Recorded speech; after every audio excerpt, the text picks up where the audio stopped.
It is 3 in the morning. You are wide awake, staring at the ceiling, sure that something is wrong with you.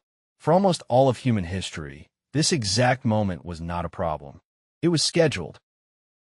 Your ancestors did not sleep in one solid block of 8 hours. They slept in 2. And the gap in the middle, the very thing that terrifies you at 3 a.m., was one of the most peaceful, useful hours of their entire day. This is the story of the sleep we lost. Before we go further, one honest caveat, because the internet loves to oversell this. Not every human everywhere slept in 2 neat halves. But the pattern shows up so widely for so long that historians treat it as the default rhythm of the pre-electric world. It was normal in a way we can barely picture now. For years, one historian kept tripping over a strange phrase in old documents. Diaries, court records, medical books, novels, all across Europe, kept mentioning something called first sleep, and then, hours later, a second sleep. It sounds like a small footnote. It is not. It means the single block of 8 hours you've been told is natural, the thing you feel guilty for failing at, is actually the historical oddity. It is barely 2 centuries old. Segmented sleep is the tradition. You are the experiment. The historian is Roger Ekirch. He did not find the phrase once or twice. He found it more than 2,000 times in a dozen languages, going back as far as Homer. This was not a quirk. It was how the world slept. And the references are not vague. A character in a story finishes her first sleep and gets up to work. A prayer manual gives you words to say between your 2 sleeps. A court witness swears an assault happened after his first sleep. These people are not describing a theory. They are describing Tuesday. Here is how a night actually worked. People went to bed not long after dark, around 9 or 10. They slept deeply for about 3 or 4 hours. This was the first sleep. Then, near midnight, they simply woke up. On purpose. No alarm needed. Think about how strange that is to us. No clock, no phone, no buzzer. Just a body that filled up on deep sleep, hit a natural ceiling around midnight, and gently switched itself on. Waking in the night was not a failure of sleep. It was a feature of it. For the next hour or 2, they were comfortably awake in the dark. And they used it. They prayed. They talked to whoever shared the bed. They tended the fire, checked the animals, or just lay there, thinking. Some people stayed in bed and let their minds wander through the day's problems, half dreaming, half thinking. Writers of the time believed this drifting state was when your best ideas surfaced. It was reflection built directly into the night, for free every single night. Doctors of the era even had advice for this waking hour.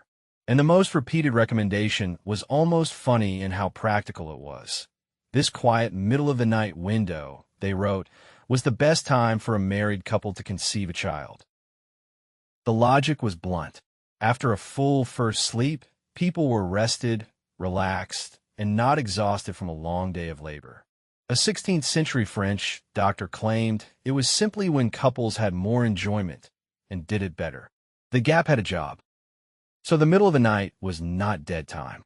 It was social time, spiritual time, family time, and thinking time, all rolled into one.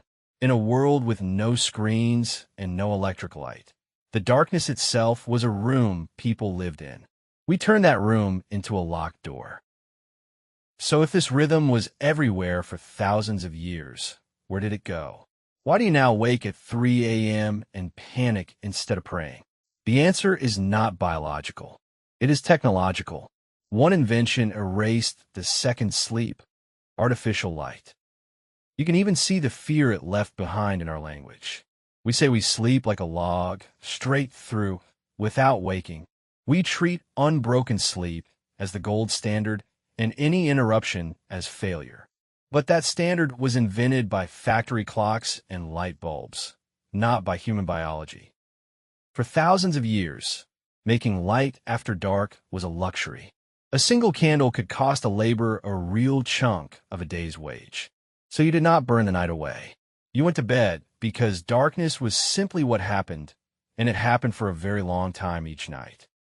Before the 1800s, night was genuinely dark and expensive to light.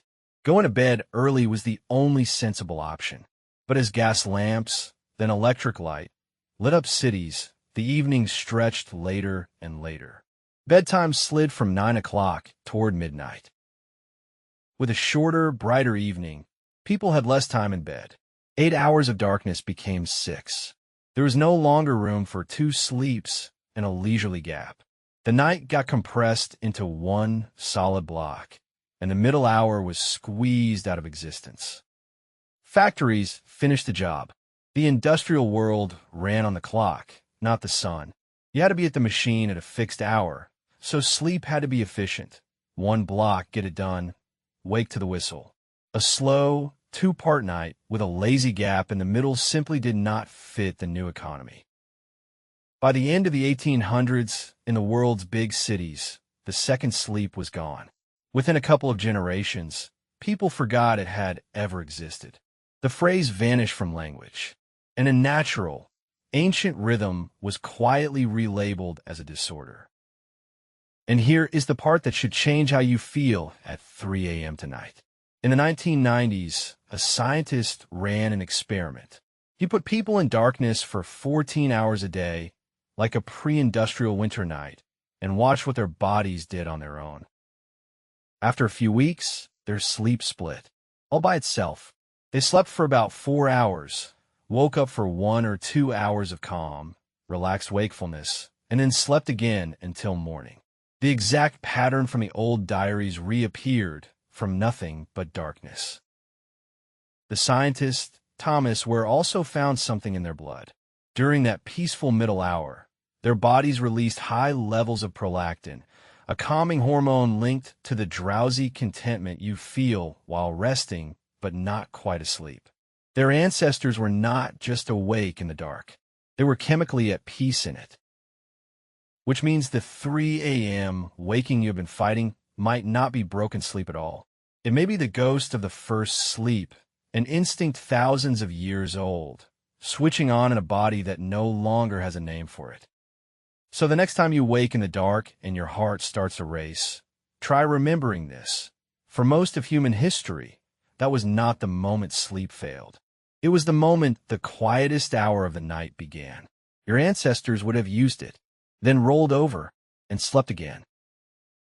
If your ancestors just taught you something about your own body, subscribe. A new story lands every day.